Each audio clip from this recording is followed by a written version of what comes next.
Os aminoglicosídeos são antibióticos bactericidas, ou seja, eles matam as bactérias.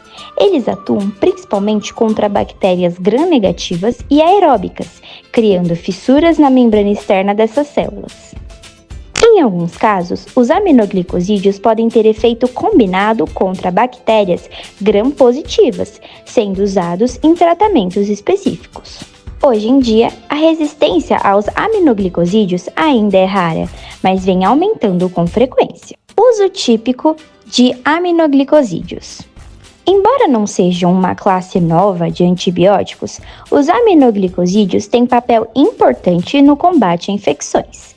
Eles atuam principalmente contra bactérias aeróbicas, incluindo gram-negativas, e microbactérias, como Pseudomonas, Escherichia coli e Klebsiella. Os aminoglicosídeos são indicados para tratamento empírico em casos graves, como endocardites infecciosas, sepsis, infecções intraabdominais complicadas e infecções genitourinárias complexas. Normalmente, seu uso não deve ultrapassar 2 dias devido à toxicidade. Para tratamentos direcionados, doses prolongadas são aceitáveis, como em brucelose, listeriose, nocardiose e infecções por Pseudomonas. A monoterapia é usada em casos específicos como tularemia, micobactérias resistentes, Campylobacter e Yersinia, além de outros patógenos gram-negativos resistentes a esse medicamento.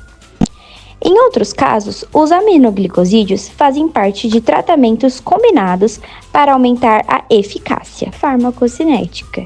Entrando na farmacocinética de aminoglicosídeos, quando se fala dela, a primeira etapa é a absorção. Por serem moléculas polares e com pouca capacidade de atravessar membranas lipídicas, a absorção por via oral é mínima. Para que sejam eficazes contra infecções sistêmicas, a administração precisa ser por via parenteral, geralmente intravenosa ou intramuscular. Após a absorção, o fármaco se distribui pelo corpo.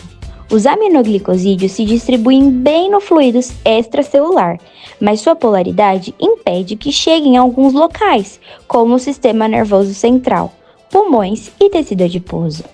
Possui boa concentração em locais como os rins, o que explica a nefrotoxicidade, baço e fígado. A próxima etapa é o metabolismo, o que é a quebra do fármaco pelo corpo. Para os aminoglicosídeos, essa é a parte mais simples, porque eles praticamente não são metabolizados, passam pelo fígado sem sofrer grandes transformações enzimáticas. A eliminação é a principal via de saída dos medicamentos. No aminoglicosídeos, a excreção é praticamente renal, através da filtração glomerular. Isso significa que a maior parte da dose administrada sai inalterada na urina. A farmacodinâmica se divide em 2 partes: mecanismo de ação e ação terapêutica. Seu principal mecanismo de ação é a inibição da síntese proteica, especialmente nas bactérias gram-negativas. O fármaco penetra a membrana da bactéria por meio da difusão passiva e dentro do citoplasma vai até os ribossomos, que são criados pelo retículo endoplasmático rugoso. Ao achar o ribossomo, se liga na porção menor dele, a 3,0-S, e faz as proteínas bacterianas serem produzidas de forma alterada. Isso prejudica o funcionamento da bactéria e, ao irem fazer parte da membrana, as proteínas defeituosas vão permitir a perda de íons necessários, fazendo com que a bactéria acabe morrendo. Ação terapêutica. Apesar da eficácia, esses medicamentos têm um baixo índice terapêutico. Isso significa que a dose eficaz está muito próxima da dose tóxica. Além disso, o tempo de meia-vida do fármaco é de 2 a 3 horas. A toxicidade celular é uma característica marcante desses fármacos, com exceção da espectinomicina, que é menos agressiva. De modo geral, os aminoglicosídeos são usados em situações em que não é necessário atravessar a barreira hematoencefálica, como infecções localizadas ou sistêmicas fora do sistema nervoso central. Agora iremos falar sobre os mecanismos de resistência bacteriana. O primeiro e mais comum é a inativação enzimática. As bactérias podem produzir enzimas chamadas AMEs, que modificam um antibiótico e impedem que ele se ligue ao ribossomo. Essas enzimas se dividem em 3 tipos: as AACS, que adicionam grupos acetil, as ANTs, que adicionam grupos nucleotídeos, e as APHs, que adicionam grupos fosfato. Esses genes de resistência podem ser transmitidos por plasmídios, o que facilita a disseminação entre bactérias. O segundo mecanismo é a modificação dos sítios de ligação.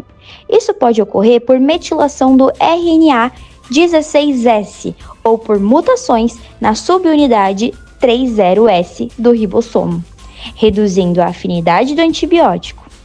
E o terceiro mecanismo é a redução da permeabilidade da membrana bacteriana, dificultando a entrada do medicamento na célula. Algumas bactérias também ativam bombas de efluxo, que expulsam o antibiótico antes que faça efeito. Principais representantes.